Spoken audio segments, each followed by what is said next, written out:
Je vous en prie, bonjour. Marie-Vonne, vous êtes présidente de France Biotech. Olivier Mathieu, bien sûr, président de France Digital et cofondateur de Price Ministère. Jérôme, je ne te représente pas. Paul-François Fournier, on vous présente, même si tout le monde vous connaît, directeur exécutif à la direction de l'innovation de BPI France. Et Tanguy de la Fouchardière, président de France Angels. J'avais envie de commencer par vous, Jérôme, pour faire un peu prendre un petit peu les grandes tendances, un petit peu à la fois en tant que de montant, les comparatifs avec l'Europe, l'origine des fonds, toutes ces informations, pour qu'on dresse un peu le tableau. Je pense que, Paul l'a quand même pas mal présenté. Je sais pas, vous voulez vraiment Oui. qu'on revienne là-dessus? Oui, je le souhaite. Bon, donc, non, les tendances. On a vu des tendances chiffrées, mais peut-être de votre point de vue. Les tendances, oui. Alors, en termes un peu plus qualitatifs,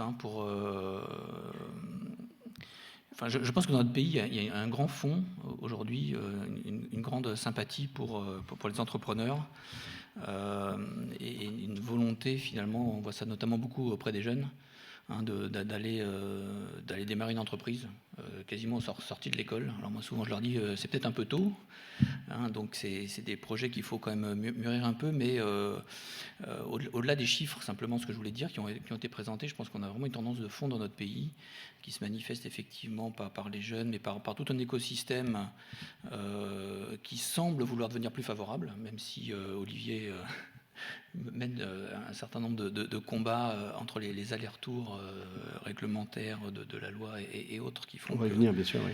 qui font qu'on est quand même encore loin d'être au paradis de l'entrepreneur, mais on a une vague qui se traduit par les chiffres, mais qui est aussi beaucoup dans les esprits, sur laquelle il faut qu'on arrive absolument à surfer et qu'on arrive à consolider. Ça, c'est un truc, je crois que quand on s'est parlé au téléphone, tout le monde a reconnu que l'état d'esprit a changé. La question que je me suis posée en vous écoutant, c'est vraiment depuis quand? Parce que on le ressent tous. Il n'y a jamais eu autant d'envie d'entreprendre, ça n'a jamais eu autant une bonne image. Mais pour autant, qu'est-ce qui s'est passé à quel moment? Est-ce que ça y est, c'est lancé, ou est-ce qu'il y a eu un effet déclencheur ou pas dans les 2, 3, 4 dernières années? Je ne sais pas.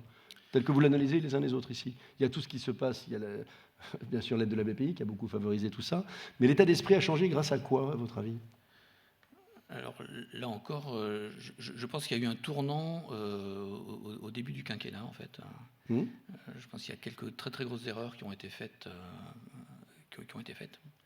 Et tout d'un coup, beaucoup aussi, je pense par le mouvement des pigeons finalement, a contribué à se dire mais finalement on est en train de louper un truc, parce que la France malgré tout continue à s'enfoncer dans la crise sur beaucoup de secteurs. Et là, il y a un truc qu'on n'avait pas vu, que ce soit au niveau des politiques ou au niveau du grand public en général, qui sont effectivement cette aspiration de beaucoup de gens à entreprendre. Et je pense que finalement, quelque chose de plutôt mauvais est sorti du bon, et ça s'est consolidé là au fil des années qui se sont écoulées.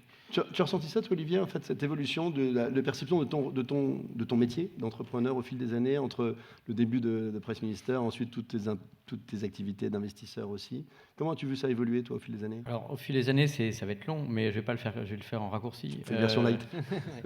Non, mais nous, on avait créé Price Minister en 2001, on l'a revendu en 2010. Et c'est en 2012 qu'il y a eu une élection présidentielle. Si on prend un peu ces quelques grandes étapes, 2001, ça a été quand même la bulle Internet, donc ça nous a fait perdre du temps dans la catégorie en général. Et en France en particulier, on est toujours un peu plus lent à se remettre des problèmes, parce qu'on a un côté souvent conservateur par rapport aux aspects du risque et au business. Et ensuite, il y a eu une forte croissance, on a eu de nouveau une crise financière en 2008. Nous, on a revendu en 2010. Et c'est l'exemple de Price Minister, mais c'est vrai qu'il y a eu la revente de quelques coups un petit peu avant. Il y a eu pas mal d'exits qui ont commencé à se faire à ce moment-là. Mais il faut se rappeler qu'en 2005, par exemple, on avait levé des fonds. La grosse levée de fonds de Price Minister, c'est 2005, auprès d'un fonds anglais, d'ailleurs, qui était 3i principalement. Et c'était 7 millions d'euros. Aujourd'hui, 7 millions d'euros, c'était vraiment beaucoup d'argent à l'époque, et ça paraît assez peu. Donc c'est intéressant de voir un écart sur 10 ans et de voir que les ordres de grandeur ont changé. D'accord, on a changé de 1 ou 2 ordres de grandeur. Donc ça, c'est fantastique. Quand on parle de Sigfox, de Vialet, Blablacar, etc., on parle en dizaines de millions d'euros et parfois en centaines de millions d'euros dorénavant. Donc on a changé d'ordre de grandeur. Et alors qu'est-ce qui s'est passé? Effectivement, le mouvement des pigeons, et puis après la French Tech, la création de la BPI, c'est des choses qui sont à mettre au crédit de ce mandat, qui ont changé l'état d'esprit. Les pigeons, c'était une revendication un peu fiscale. Mais en réalité, c'était aussi, je pense, c'est ce que j'ai écrit dans le journal du dimanche, puisqu'on vous disiez qu'effectivement, je continuais de vilipender. Mais, de te battre. Non, disons que le tas de sable qu'on a commencé à construire est beaucoup plus haut, avec une base beaucoup plus large, mais il est encore fragile, ça reste du sable. Et la réalité, c'est que les pigeons, c'était aussi un problème de reconnaissance pour le nom des entrepreneurs qui se retrouvaient pas forcément, on pourra en parler aussi avec les business angels, les entrepreneurs et les business angels, se retrouvaient mal représentés par les organismes qui existaient, plutôt tournés du côté du XXe siècle. Et bon, pour ne pas les citer, nos amis du MEDEF ou de la CGPME ont probablement mal anticipé du point de vue de l'entreprise, le tournant du numérique et la création d'entreprises. Le numérique au sens large, la création d'entreprises à travers les startups, et à l'intersection des deux, c'est effectivement de la création de valeur à travers de l'investissement et de la création d'emplois, dont des emplois durables. Et on fait cette mesure avec le baromètre France Digital, c'est qu'on crée entre plus 30 et plus 40% d'emplois supplémentaires d'une année sur l'autre, d'accord, sur un échantillon représentatif de start-up qu'on mesure avec EY. Et en plus de ça, 92% de ces emplois sont des CDI. Donc c'est plutôt des entrepreneurs qui ont vraisemblablement foi dans l'avenir. Si on conclut des CDI, c'est parce qu'on croit à la durée de l'emploi et à la pérennité. Donc on est dans une sorte de prise de conscience à la suite des pigeons, French Tech, BPI, finalement Assise de l'entrepreneuriat qui a été un moment assez important avec Fleur Pellerin.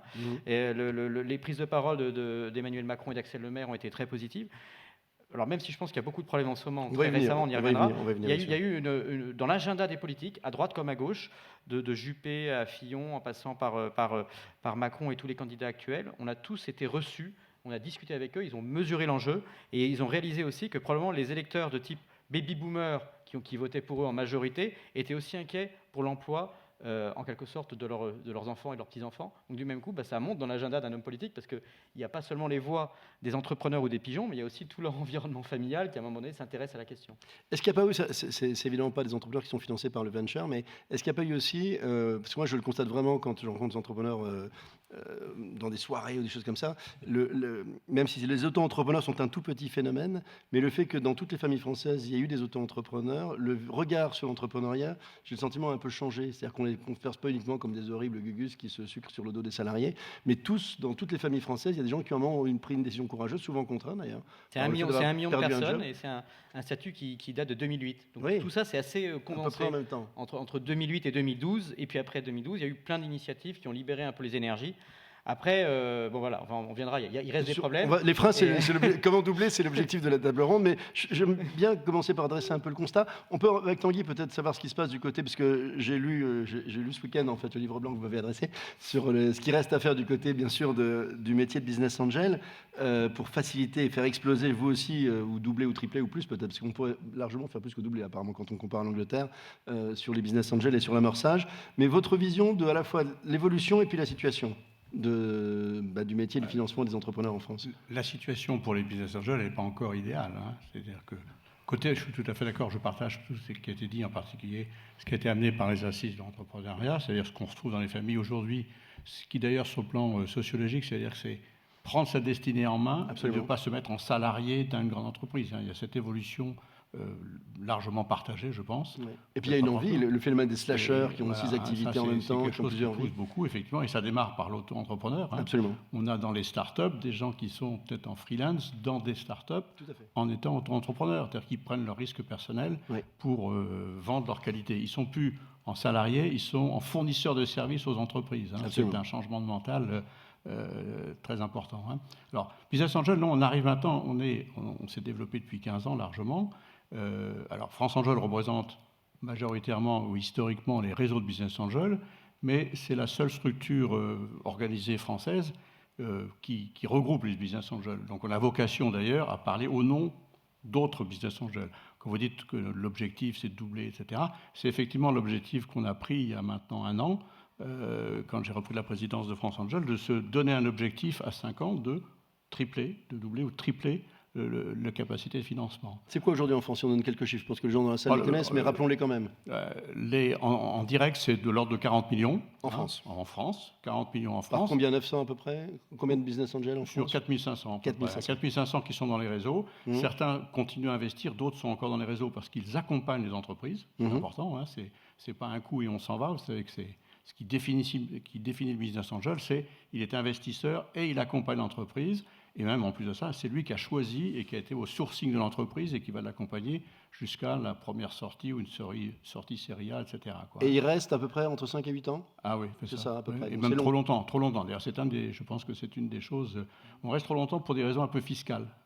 C'est-à-dire que le seul incitation fiscale oblige à garder longtemps. Et c'est peut-être pas très très bon parce qu'il faut que dans des boîtes qui innovent, il faut qu'il y ait une rotation plus rapide. Mais aujourd'hui, l'investisseur business angel, il est considéré d'abord comme un contribuable. Donc, c'est pas un apporteur de valeur, c'est un contribuable. Ouais. Il est vu comme un contribuable, l'argent qu'il investit, il a déjà payé l'impôt 3 ou 4 fois, et il faut encore, si par hasard il investit encore, il faut encore qu'on repaye. C'est une machine à perdre, quoi. C'est du mécénat. Il y a beaucoup de choses dans les suggestions que vous faites, toutes les demandes que vous faites dans le livre blanc. Pour autant, est-ce que l'environnement qu'on décrit, qui est quand même beaucoup plus porteur, fait que se multiplie ou pas l'envie d'être en business angel en France ou pas? Est-ce que globalement, on reste à 4500 comme on... Non, comme je on pense reste, que nos 4500, c'est ceux qui sont organisés en réseau dans la fédération. On s'est ouvert récemment sur les business angels individuels parce que je crois... Et comment on les trouve, ceux-là? Comment on les connaît? Alors, c'est compliqué à repérer, non? Bravo, c'est une très bonne question. Non, il y en a qu'on connaît. On connaît. Mais c'est un gros, on connaît Olivier, on connaît. C'est le roi des business angels, lui, on le connaît. Tous ses petits camarades, voilà. Bon. Mais entre ceux-là et puis ceux qui sont dans les réseaux, qui effectivement, si on arrive à seulement 40 millions, c'est que je dirais, le ticket moyen, il est de 15 000 euros. Il y en a un ou deux par an. Voilà, ce qui est déjà pas mal. Bon, mais il faudrait qu'on soit beaucoup plus nombreux pour pouvoir le faire parce qu'il y a une prise de risque importante. Et puis il y a tous ceux qui sont... Là, il y a une nouvelle génération qui arrive. Ce sont des entrepreneurs, un peu à l'image d'Olivier, qui, à un moment, ont revendu leur boîte et remettent une partie de ce capital en circuit. Et eux se deviennent des business angels qui ne sont pas âgés comme moi, ou voilà, on a souvent l'image d'un business angel. C'est des gens qui sont encore qui sont dans l'activité et qui continuent là-dessus. Et c'est un changement de génération, et le numérique aide beaucoup d'ailleurs, est un facteur porteur là-dessus. On y reviendra, mais une des suggestions que vous faites d'ailleurs, c'est que l'on pourrait regrouper justement ces petits business angels dans des nous, dans les mesures qu'on propose dans le livre blanc, je vois, c'est très bien, vous avez une bonne lecture. Je fais mon job. Vous avez une bonne lecture. Non, il y a des mesures qui ne sont même pas des mesures financières, qui sont seulement des mesures, je dirais, d'organisation ou légale. Voilà. Et en particulier, on appelle ça la société en participation. C'est que les entreprises, d'avoir 40 business angels individuels, ça les casse un peu les pieds. De faire une société en participation pourrait être un des moyens. Mais ce n'est pas le seul. On viendra peut-être après avec les solutions. On poursuit cette table encore un tout petit peu contextuelle, comme ça, avec vous, Paul-François. Vu de la BPI, ça fait combien d'années la BPI que du coup elle est dans cette dynamique? Il y a eu Oseo, il y a eu BPI, mais à quel moment ça s'est vraiment accéléré selon vous? Alors moi je peux que parler de BPI France parce que moi je suis arrivé juste à la création donc Bien 2013 sûr, donc moi je vous dirais évidemment parce que je suis payé pour ça que 2013 ça s'est beaucoup accéléré, mais il faut bien reconnaître comme on est des gens honnêtes que cette dynamique elle est le fruit aussi d'un travail relativement constant de structures comme Oseo qui était hérité de l'Anvar, de CDC Entreprises qui a participé à la création de l'écosystème de financement public des fonds.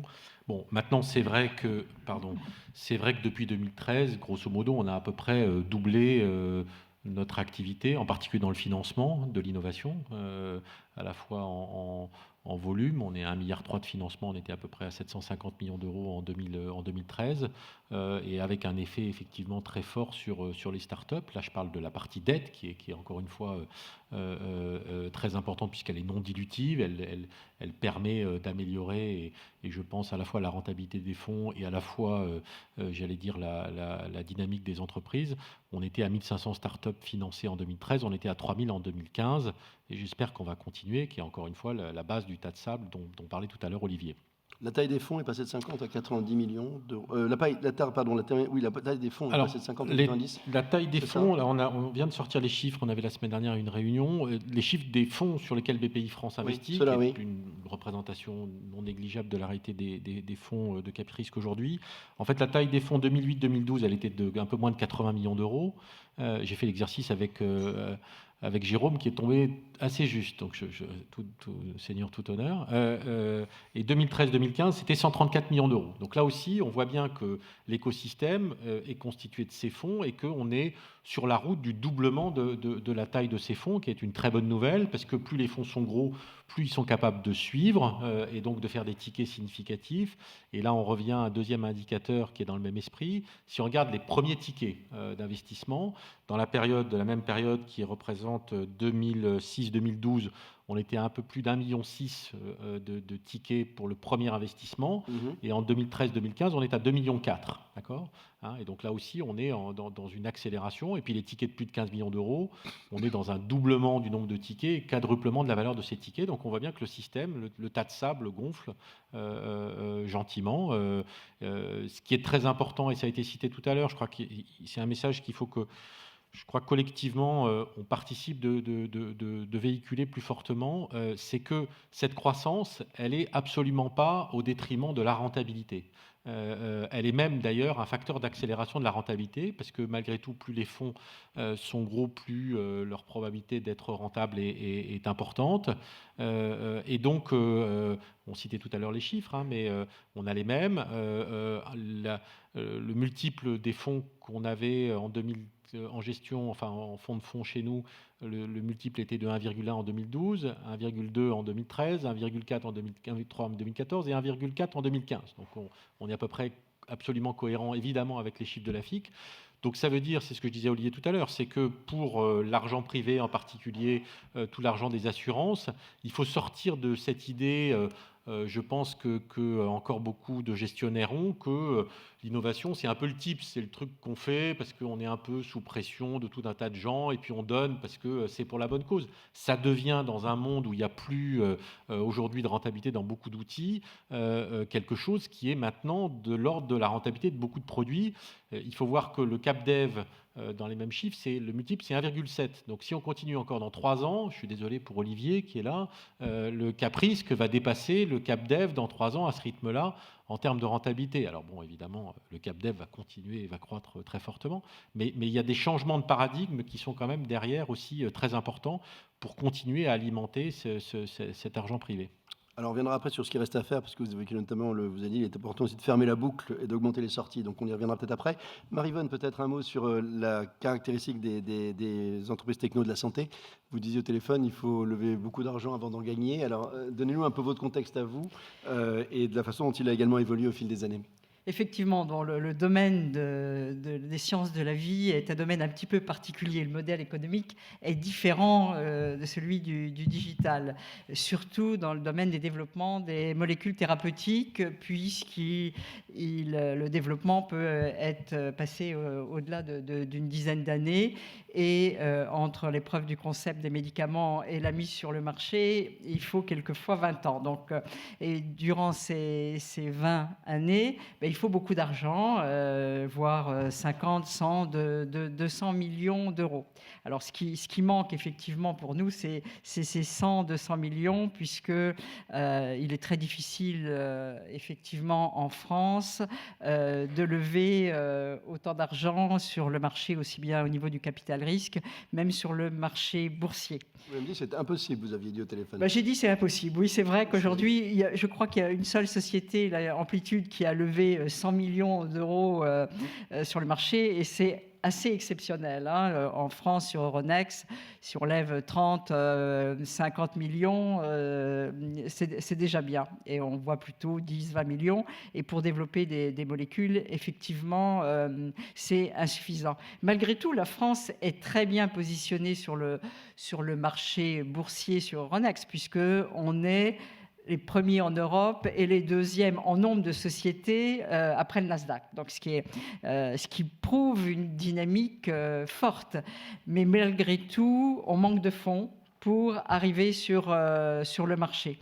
Donc, effectivement, les sociétés qui ne trouvent pas les fonds nécessaires pour mettre le produit sur le marché, que vont-elles faire ? Soit elles vont vendre leurs molécules à des groupes pharmaceutiques. Donc, au bout de combien de temps parce que quand on parle de timing que vous évoquez, à partir de combien d'années la molécule peut être vendable et dans quelles conditions ? Parce que l'argent, elle se fait beaucoup après, plus qu'à ce moment-là.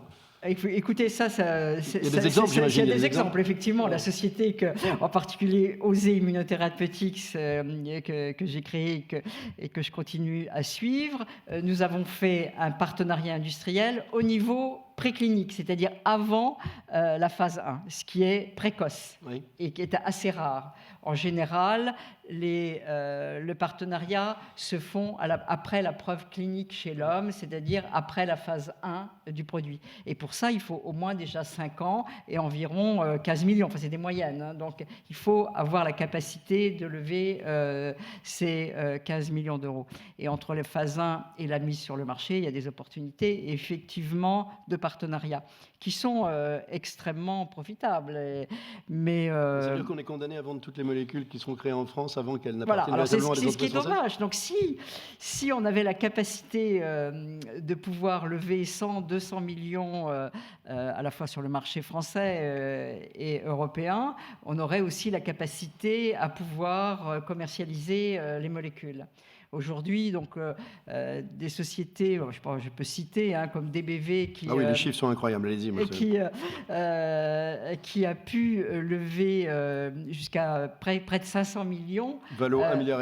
Voilà, c'est ça. Mais pour ça... Zéro produit sur le marché. Pour ce faire, il est allé se coter sur le Nasdaq. Oui. Donc, ce qui permet effectivement de lever ces 500 millions. Donc, effectivement, France Biotech, nous, on préconise d'accélérer, en fait, d'augmenter ce capital investissement pour permettre aux sociétés françaises de pouvoir lever 100, 200 millions à la fois auprès de venture capital et sur le marché ensuite. Vous avez fait des choses ?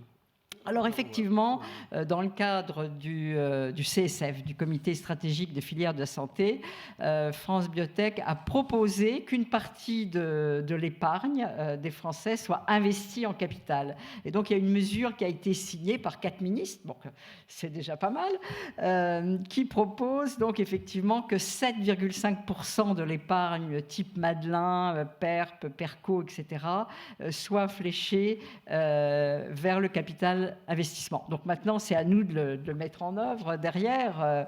Ça a été décidé, c'est signé. C'est signé par 4 ministres. D'accord. Ça suffit, Touraine, ça ? La signature suffit ?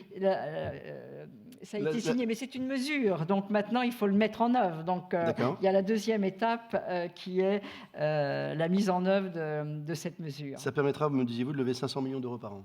1 milliard par an. 1 milliard par an. Si on peut flécher ces 7. À quelle échéance ? Quand est-ce que ça pourrait démarrer ? Alors donc là, on va s'y mettre. Là, on va commencer à attaquer la procédure. Donc si après il faut que ce soit voté, si c'était réalisé en 2018, on serait ravis. Je pense qu'il faudra quand même 1 an avant que ce soit mis en œuvre. Paul-François Labépille est présente ou pas sur ces univers-là ? Parce qu'on évoque la difficulté à lever cet argent. Est-ce que c'est votre job aussi à la BPI ?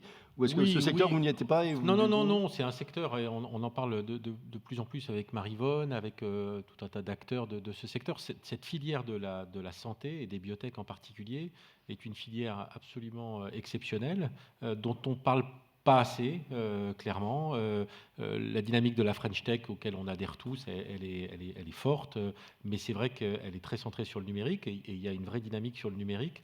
C'est vrai que par effet peut-être de manque de visibilité, on ne parle pas suffisamment à l'intérieur de la French Tech de cette filière de la French Biotech. Donc là, on a un travail qu'on partage un peu tous, un constat sur lequel il faut qu'on arrive à l'intérieur et sans opposer, mettre une lumière particulière sur ce secteur assez exceptionnel, qui est très intéressant parce que sur beaucoup de facteurs, d'un certain point de vue, il est relativement en avance en termes de maturité par rapport au numérique. Le numérique a pour lui, j'allais dire, le volume d'activité, mais quand on regarde sur plein de facteurs, la taille des fonds, la maturité, la rentabilité des fonds, la mécanique d'exit, même s'il y a encore beaucoup de chemin, il y a quand même, je pense, 4 ou 5 ans d'avance dans l'écosystème des biotech par rapport à l'écosystème du numérique. Donc plus on fera progresser l'écosystème des biotech, plus on le mettra en lumière, je pense, plus par effet, on apprendra des choses qui serviront aussi à l'accélération de l'écosystème du numérique. Et on a autant de talent en France en matière de biotech qu'on semble en avoir en matière de numérique au sens large ? Ah oui, j'en suis persuadée. La plupart des entrepreneurs de la biotech viennent de la recherche française, qui est une recherche de qualité. Et comme on l'a précisé tout à l'heure, il y a de plus en plus d'entrepreneurs dans le domaine des sciences de la vie, issus de cette recherche, et des entrepreneurs qui veulent sortir du milieu de la recherche. Donc il y a une passerelle qui s'est faite, peut-être au moment de la loi sur l'innovation, qui a commencé ses premières passerelles. Il y a encore des clivages privé-public, mais il y a des chercheurs qui deviennent entrepreneurs et qui créent cette dynamique forte au niveau des sciences de la vie. Et je pense que l'action qui est faite pour augmenter le capital investissement privé vient complètement en phase avec ce que fait la BPI.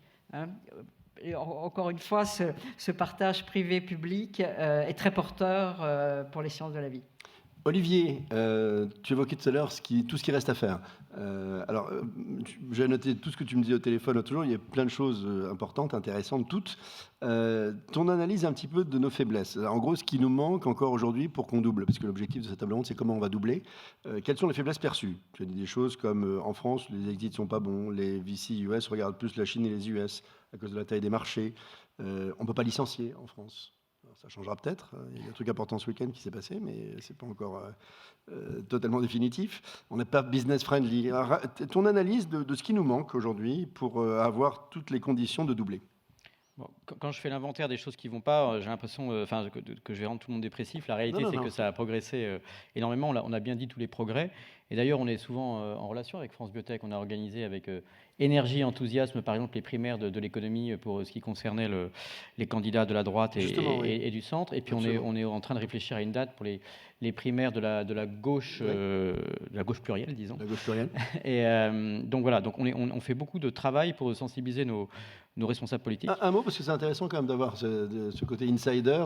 Comment je ne te demande pas qui réagit mieux que les autres parmi ceux auxquels vous avez parlé, mais comment vous avez ressenti le degré d'acceptation justement de vos recommandations, de votre analyse face aux uns aux autres qui vous ont été dans le cas de ces primaires? Ce qui est certain, c'est que tous les candidats ont passé du temps à venir rencontrer les différents représentants du monde économique et que petit à petit, ils sont en train de s'intéresser davantage à la microéconomie, donc le monde des entreprises, ce dont on est en train de parler aujourd'hui, plutôt qu'à la macroéconomie qui saoule un peu l'ensemble du grand public. Et d'ailleurs, c'est intéressant parce que le candidat qui a été un peu humilié par ces primaires, qui est Copé, finalement, c'est le seul qui parlait sans arrêt d'identité nationale, y compris quand on était face à des entrepreneurs avec France Digital, France Biotech, etc. Il nous a encore parlé des problèmes d'islamisation, etc. Et on ne pense pas qu'il faille éviter le problème, mais la réalité, c'est qu'on a posé la question aux Français avec l'IFOP, on a fait un véritable sondage, on leur a demandé de quoi voulez-vous que les candidats parlent. Est-ce que vous voulez qu'ils parlent des problèmes de chômage en ce moment en France ou est-ce qu'ils voulaient qu'ils parlent des problèmes d'identité nationale? À 71%, c'était les problèmes de chômage qui intéressent les Français. Donc, ils ont envie qu'on leur parle de l'entreprise. Et quand on parle sous les moins de 50 ans, c'est 81% des gens qui n'ont pas envie qu'on leur parle du reste et qui pensent que les sous-jacents sont les questions économiques. Donc, on peut se demander pourquoi est-ce que ça évolue pas plus vite si tout le monde a l'air plutôt d'accord. Il y a une inertie en fait dans notre système. On en a parlé avec ce que vous avez cité sur les assurances vie avec Paul François, enfin sur les plans d'épargne. On a plutôt une mentalité en France qui est quand même tournée vers l'épargne. D'ailleurs, c'est intéressant dans le vocabulaire, vous avez dit plan d'épargne retraite, plan d'épargne action, compte épargne logement. Donc on est de toute façon un des peuples dans les pays développés qui épargne le plus en proportion du PIB, 2 fois plus que les Américains. Et on parle d'accords qui sont signés pour aller flécher l'argent davantage vers l'entreprise, mais c'est une de nos grosses faiblesses actuellement. C'est-à-dire qu'on n'a pas de fonds de pension, mais on a des assurances-vie. Dans ces assurances-vie, il y a 1600 milliards de dollars. D'accord ? Là, on parle de 750 millions. Moi, je parle de 1600 milliards de dollars. Donc on est sur 2 ordres de grandeur ou 3 ordres de grandeur au-dessus. Si on prenait seulement 1% de tout cela, on ferait plus que tripler l'ensemble de ce qui est investi aujourd'hui en capital innovation. Donc il y a une vraie question qui se pose, c'est comment est-ce qu'on tourne l'ensemble de la France, de nos institutions, et vers le capital risque, vers le capital innovation. C'est par des mesures autour des précautions, comment est-ce qu'on appelle ça, des risques prudentiels, enfin de l'environnement international qui régit à la fois le monde des assurances et le monde des banques, donc l'ensemble des risques prudentiels de type solvency, BAL, etc. Mais également, il y a une question culturelle. Il y a également, je dirais aussi, le fait que les banques qui sont aujourd'hui en contact potentiellement avec les business angels, par exemple, elles sont mal armées, mal outillées, donc elles ne savent pas vendre aussi l'investissement dans ces entreprises-là. Donc le crowdfunding peut-être apportera des solutions pour avoir un accès plus direct entre l'entreprise et le grand public. Et puis par ailleurs, il faut voir que le grand public, il est aussi fatigué des taux de rendement marginaux qui, dans les assurances-vie, ne rapportent plus rien. Donc si on leur disait un petit pourcent de vos 10 000, 20 000 ou 30 000 euros d'économie, donc en quelque sorte quelques centaines d'euros, peuvent aller vers les entreprises innovantes, ils seraient très contents en réalité. Donc ça, c'est un petit problème, c'est qu'on n'a pas de fonds de pension, on a des assurances-vie et ils ne sont pas au bon endroit. Ensuite, il y a aussi un problème de fiscalité. Ça rejoint un petit peu, mais c'est plus corollaire. Le corollaire, c'est que plus globalement la fiscalité est construite à l'envers. C'est-à-dire qu'en général, on taxe plus en France qu'il y a plus de risques et on taxe moins là où il y a moins de risques. D'accord ? C'est l'opposé évidemment qu'il faut faire. Bon, c'est très historique, les œuvres d'art ou les PME, je vous laisse décider qui va créer des emplois plus tard. Mais en tous les cas, c'est relativement évident, mais c'est compliqué parce qu'il y a des groupes de pression, il y a des choses comme ça. Et bon, ça, c'est un autre point. Ensuite, il y a un point qui est effectivement le droit du travail, qui joue beaucoup. C'est une grande question. Mais le droit du travail... Ce sont des choses qui ressortent quand on parle des investisseurs, notamment étrangers. Les étrangers, moi, vous savez, je suis décomplexé. J'ai dit que je votais à gauche, donc maintenant on me traite d'ignoble patron quand je parle de flexibilité. La réalité, c'est qu'une start-up, elle crée des emplois sur le long terme, mais elle connaît aussi des pivots. Donc elle va créer des emplois la première année, peut-être en détruire la deuxième année, en créer davantage la troisième, etc. Et à terme, en moyenne, elle crée 39% d'emplois supplémentaires d'une année sur l'autre. C'est mesuré. Mais à l'intérieur de ça, il y a des écarts types importants. Et les écarts types, c'est ce qu'ils appellent la flexibilité, par définition. Donc les Américains disent, si on peut, et c'est vrai aussi en Allemagne, etc., on est à l'intérieur de l'Europe, le salarié est protégé plutôt tourné vers le XXe siècle. La réalité, c'est qu'il faut organiser. Le droit du travail ne s'organise pas sans la formation. Il y a un énorme problème de formation. Si je peux me permettre de le dénoncer, c'est seulement les jeunes qui arrivent sur le marché de l'emploi, aujourd'hui sont mal formés. Donc 25%, 1 sur 4 des moins de 25 ans sont au chômage, ce qui est un record historique dans beaucoup de pays développés Europe, et puis c'est un record historique dans toute l'histoire économique de la France du XXe siècle. On n'a jamais eu autant de jeunes au chômage. Ça veut dire qu'on les envoie à l'abattoir, hein, ils sortent de formations qui ne sont pas adaptées. Et puis la formation, c'est également apprendre à apprendre tout au long de l'année. Donc on sait qu'aujourd'hui, un développeur mobile, il ne restera au chômage que 2 heures à partir du moment où il pose sa candidature en ligne. 2 heures. Donc ça veut dire qu'on a, dans les startups, et c'est probablement vrai aussi dans le biotech, mais je ne connais pas les chiffres, un taux de chômage négatif. C'est-à-dire que le plus grand problème que nous posent les start-upers quand on leur demande de hiérarchiser les problèmes, ce n'est pas tellement la relation à l'administration, la complexité à créer son entreprise. Ça, c'est un bouc émissaire. C'est un bouc émissaire. C'est un peu le problème quand même de financement, et c'est beaucoup le problème d'accès au talent. Et une des raisons pour lesquelles les gens partent, c'est parce que l'Europe n'est pas un vrai marché, ni au niveau des talents, ni au niveau donc ils préfèrent aller aux États-Unis parce qu'ils vont trouver des talents et trouver un marché plus grand. Donc, Jérôme, au niveau de la FIC, lorsque vous rencontrez les pouvoirs publics, est-ce que tout ce qu'on se dit là est partagé ? Est-ce que vous avez, vous, en tant qu'AFIC, également des points forts sur ce qui doit être absolument amélioré rapidement ou dans les années à venir, les priorités des années à venir pour doubler l'objectif de la FIC et d'Olivier Millet ? Oui, on est au niveau de la FIC évidemment très actif au niveau des pouvoirs publics pour porter tous les sujets. Parmi ceux qui viennent d'être évoqués, est-ce qu'il y en a sur lesquels vous vous battez, sur lesquels vous avez des retours de ceux dont ça dépend aujourd'hui ? Oui, on se bat beaucoup en fait sur les mêmes sujets. Hein, je pense. On fait les mêmes analyses et on a des réponses qui sont forcément à peu près les mêmes. Ce que je voulais rajouter pour éviter d'être redondant, c'est que on ne peut pas non plus aussi tout attendre des pouvoirs publics. Hein, et donc il faut qu'on se prenne aussi beaucoup en main. Paul l'a un petit peu évoqué. Prenons les financements. Je pense qu'effectivement la BPI est un acteur aujourd'hui incontournable. Hein. Par contre, si on veut effectivement doubler le volume du capital investissement en général, du capital innovation en particulier, c'est pas dit qu'on soit capable de doubler les fonds publics. Donc la clé, elle vient vraiment du fait qu'on arrivera à attirer sur ce domaine-là plus de fonds privés. Et l'une des clés pour attirer plus de fonds privés, c'est évidemment d'améliorer la performance, tout simplement. Et ça, pour améliorer la performance, c'est quelque chose qui est vraiment à notre main. Hein. Donc effectivement, on peut d'un côté pousser à des réductions d'impôts, à l'amélioration de tout un tas de dispositifs, hein, ce qu'on fait au quotidien, encore une fois, avec les équipes de la FIC, mais il faut aussi que, du coup, en interne, on soit capable d'améliorer cette performance pour attirer plus d'investisseurs privés. Et l'une des clés pour ça, je crois, enfin, c'est en tout cas quelque chose qu'on met sur la table, c'est peut-être une meilleure animation de l'ensemble de l'écosystème en fait, des entrepreneurs et puis des entreprises innovantes en particulier. On a, ça a été souligné par Marie-Yvonne, d'excellents labos de recherche, mais dans tous les domaines. On a des très bonnes universités, des écoles, des labos, et donc on a potentiellement, dans un pays qui est très très orienté vers la technologie, on a des pépites qui demandent finalement qu'à être découvertes et à faire croître, hein, si j'ose dire. Et ça, c'est vraiment notre métier. Tous les gens qui sont dans la salle, c'est d'aller détecter ces pépites, de les faire grossir, et à un moment donné, effectivement, de gérer des exits. Je ne sais plus qui en a parlé. C'est aussi un sujet très important, parce que si on n'arrive pas à en sortir, les gens qui nous ont confié leur argent, la performance, ils vont pas s'y retrouver. Donc voilà, tout ce continuum, c'est vraiment un axe, je pense, de travail important, et pour le coup, pour lequel on a quand même beaucoup plus de maîtrise, nous tous, adhérents de la FIC, ici réunis.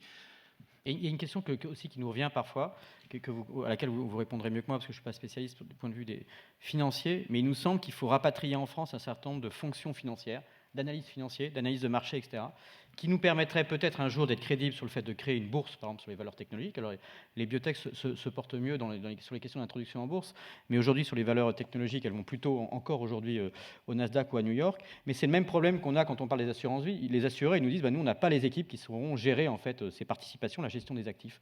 Donc que ce soit du point de vue des corporates, du point de vue des assurances, du point de vue de la création d'une bourse, ou de fonds qui également permettront de sortir des indicateurs comme vous avez commencé à les montrer, à savoir que c'est plus l'épaisseur du trait, maintenant c'est effectivement un TRI qui commence à être intéressant, et c'est des montants conséquents. Mais bon, pour tout ça, il faut qu'on ait les fonctions financières pour rassurer globalement les investisseurs du monde entier. Paul-François ? Oui, non, c'est un sujet super important, effectivement, parce qu'il y a quelques investisseurs dans la Bourse de Paris en biotech, pas suffisamment, mais ça tournicote un peu, ça permet de faire quand même un certain nombre de choses non négligeables, il en faut plus, et puis sur le numérique, il en manque pas mal. C'est un sujet sur lequel on discutait, on réfléchit, en particulier avec Benjamin. Il se trouve que nous, dans le fonds Large Venture, on investit beaucoup au moment des IPO ou des mises en bourse. Et en fait, on s'est rendu compte qu'on jouait un rôle assez structurant vis-à-vis de tout un tas d'acteurs du privé, qui d'une certaine façon font confiance à BPI France, pas tellement parce que c'est BPI France, c'est parce qu'on fait le même métier que les gens de la place, c'est-à-dire qu'on fait des due deals assez précises, on a des gens qui connaissent leur métier. Et donc ça, c'est quelque chose sur lequel je crois, on pourrait commencer à réfléchir, je pense au niveau de la FIC, et nous, on est prêt à en parler, de comment aussi tout cet écosystème de fonds de capital risque qui connaissent quand même très précisément ce métier de l'investissement pourrait s'investir un peu plus dans la bourse, parce qu'aujourd'hui on a deux mondes qui ne se parlent plus, on a le domaine du capital risque, puis on met en bourse la boîte, et puis après elle se démerde entre guillemets, et les fonds peuvent difficilement réinvestir ou n'ont même pas forcément le droit de le faire.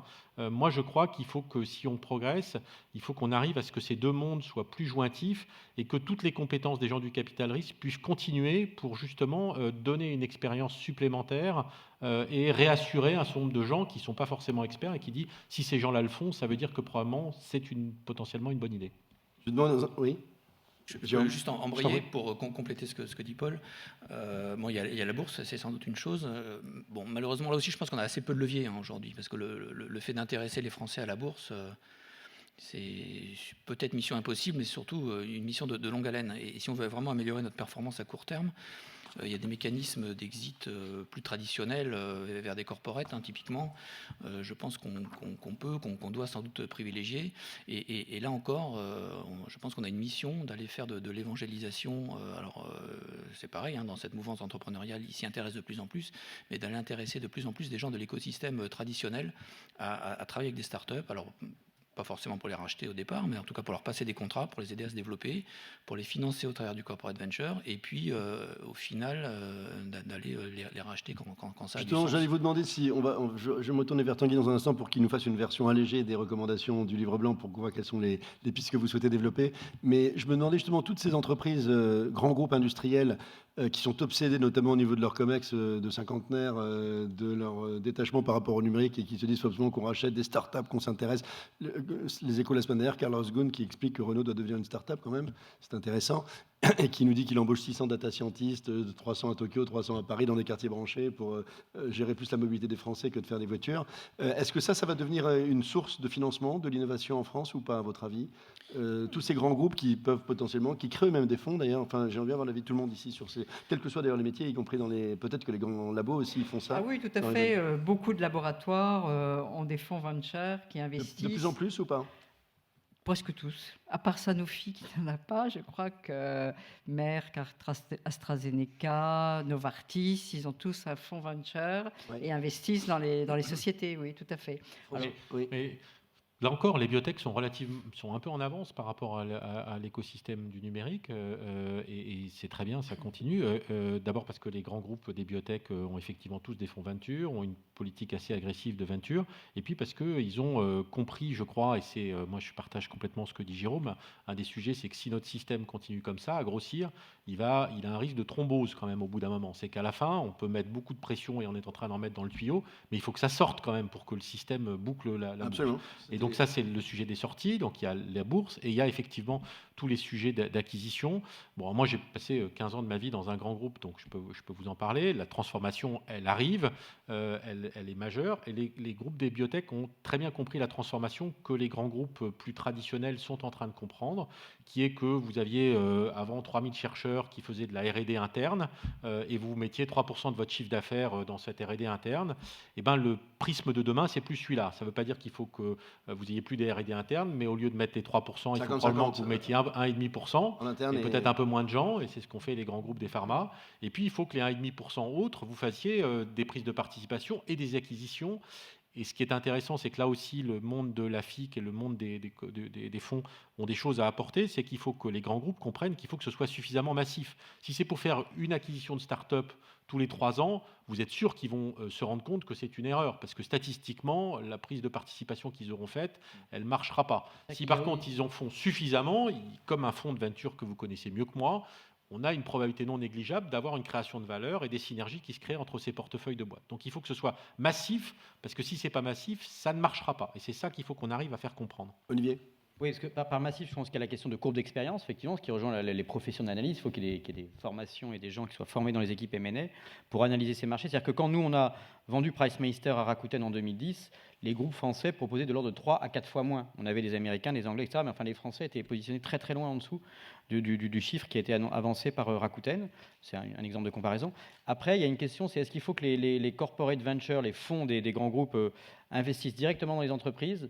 Dans le digital aujourd'hui, alors j'ai moins l'expérience effectivement avec le retard par rapport aux biotech, il est probablement préférable pour qu'ils acquièrent cette expérience, qu'ils investissent dans les fonds, donc dans des FPCI, etc., de manière à avancer vers cette courbe d'expérience. Parce que sinon, aujourd'hui, quand un corporate investit, sauf une acquisition, alors là, c'est une autre question, c'est vraiment une acquisition, et du même coup, c'est un exit. Mais si c'est une prise de participation minoritaire, ça va plutôt gêner, probablement, et on a plutôt des mauvais exemples de prise de participation minoritaire dont par les grands groupes, parce que d'un même coup, ça bouche l'horizon des sorties pour une start-up. Donc il y a une réflexion à avoir autour de ça. Tanguy, je ne voudrais pas qu'on évoque pas du tout et pas assez les business angels. Si on devait résumer peut-être en 2 minutes ou en 3 minutes les principales directions que vous aimeriez voir mises en œuvre pour faire tripler peut-être le nombre de business angels en France. Soyons plus ambitieux que la FIC. Oui, non, toutes les réflexions qui ont été développées, là, on en a bien conscience. Effectivement, on est quand même dans un environnement porteur. Il y a des gens qui aujourd'hui sont prêts à... D'ailleurs, les assurances et tout ça, ça ne gagne plus. L'autre jour, on était avec la BNP. La responsable de la BNP Banque Privée dit, mais de toute façon, nous, on ne donne plus de bénéfices. Donc, l'intérêt des startups pour nos clients, et c'est pour ça qu'ils sont partenaires avec nous, l'intérêt des startups est important parce qu'il y a potentiellement une création de valeur et donc potentiellement un retour sur investissement pas fantasmatique, mais là, également, là, dans ce domaine, il faut jouer sur les statistiques. Ce n'est pas dans une entreprise, il faut le faire soit à travers un fonds, soit d'en faire dans plusieurs, de manière à partager les risques. Donc, notre problématique, c'est qu'on est à un endroit où, effectivement, les fonds ne sont pas encore très intéressés, le love money est terminé ou asséché, et la banque n'a pas d'actifs à mettre en regard. Donc, il y a un vrai risque sur exactement, c'est exactement ça, Philippe, c'est que c'est l'endroit où il y a le plus de risque. Oui. Et c'est pourtant l'endroit où, fiscalement, c'est le moins regardé. Olivier a fait la réflexion tout à l'heure, je suis complètement d'accord avec ça.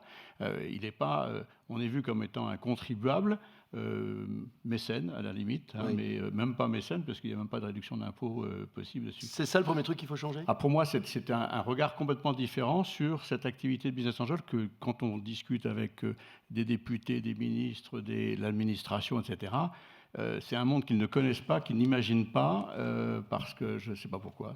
Voilà. Alors, on progresse, hein, tous les ans on progresse un petit peu, mais les cabinets de ministres, ça vole, hein, ça se promène, hein, il n'y a pas une sérénité. La seule chose qui reste bien aujourd'hui, c'est quand même l'administration de Bercy. Celle-là, elle est solide, elle n'est pas encore complètement... mais elle est solide dans le côté un peu impersonnel.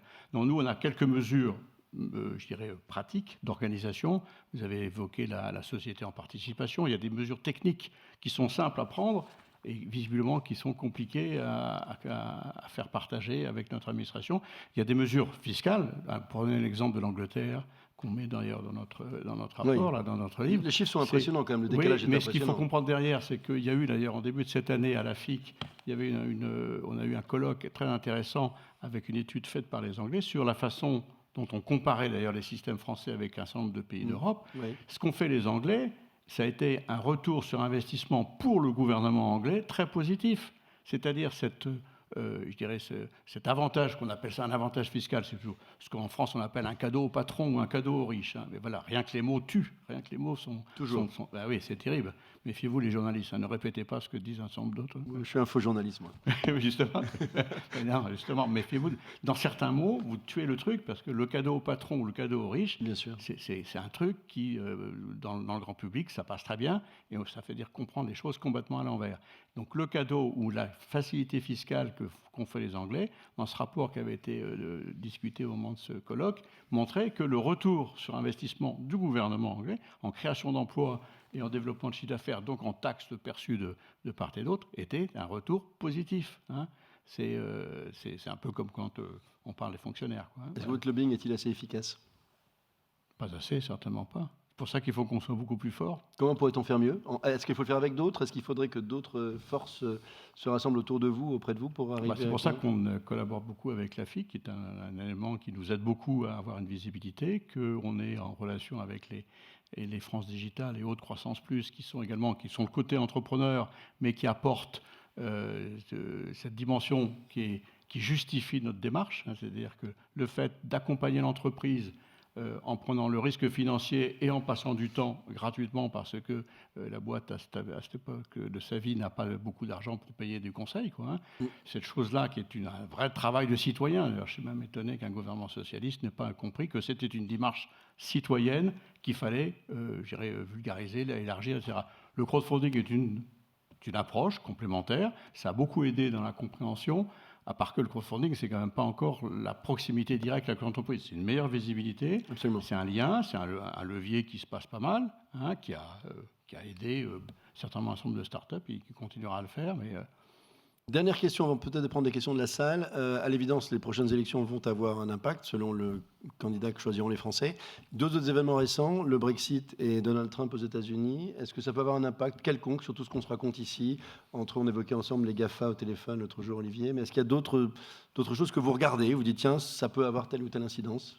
Il y a un très bon article de The Economist qui n'est pas censé être quand même le journal le plus idiot. Voilà, et qui adore la France, comme on le sait, qui pointe du doigt un écho qu'on a, nous, par ailleurs, ainsi qu'un certain nombre de fonds, c'est que le capital risque anglais, qu'on est en train de talonner collectivement, hein, ils sentent qu'on est tout près, qu'on va les dépasser très prochainement, si on ne les a pas dépassés maintenant, en fait, est quand même très inquiet de la sortie de l'Angleterre, puisque on ne le sait pas, mais le FEI finance quand même très, très significativement le capital risque anglais. Alors évidemment, Index et Axel, ce n'est pas un énorme souci pour eux, mais il y a une très grande majorité des fonds anglais qui bouclent quand même leur tour grâce au FEI, et c'est vrai que le souci du Brexit est quand même pour eux un vrai sujet.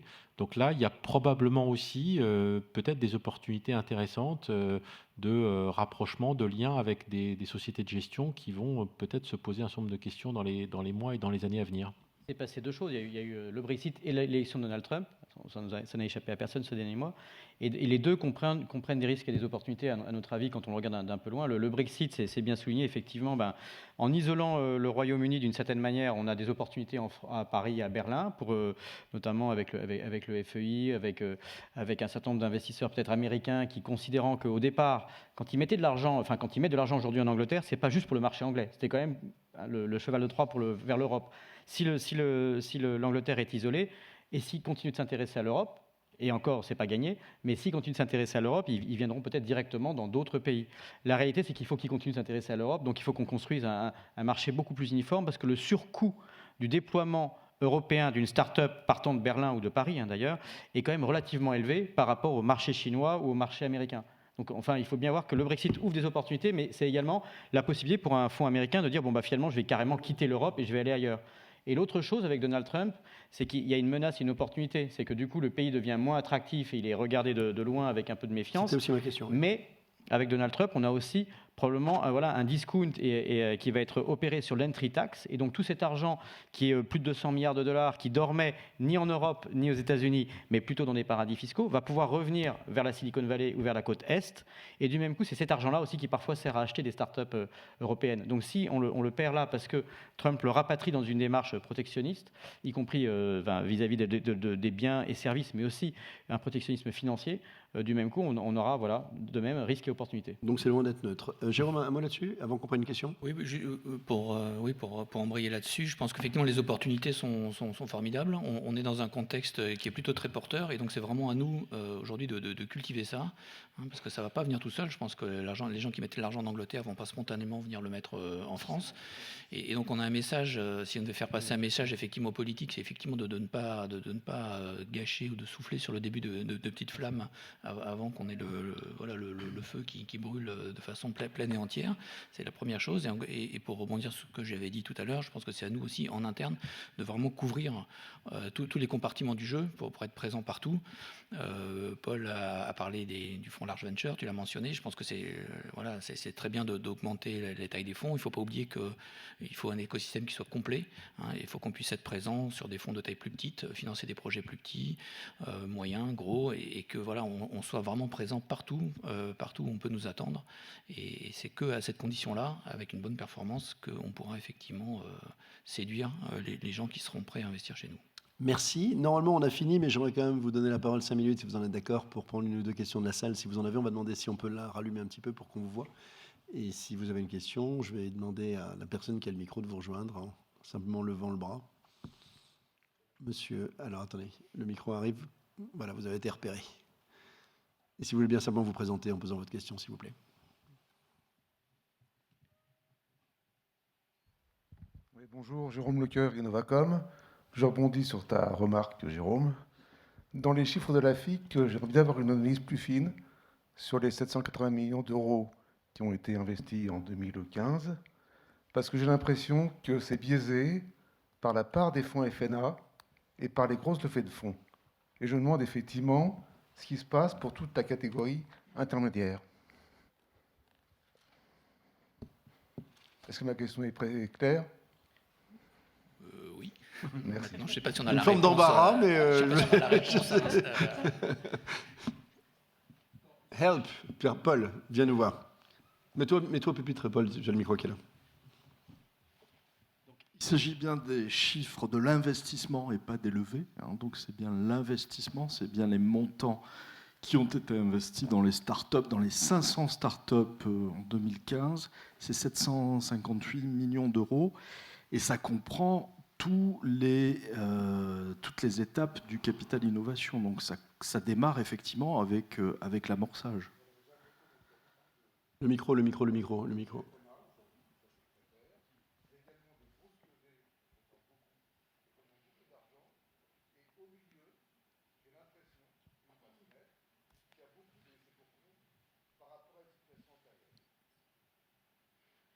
Oui,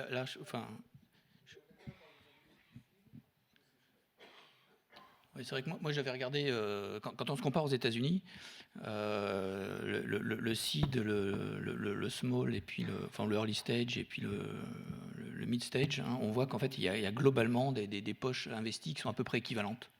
Alors évidemment, ils comptent en plusieurs milliards de dollars, quand nous, on compte plutôt en centaines de millions d'euros. Mais il y a vraiment 3 paquets d'argent investi qui sont à peu près du même montant.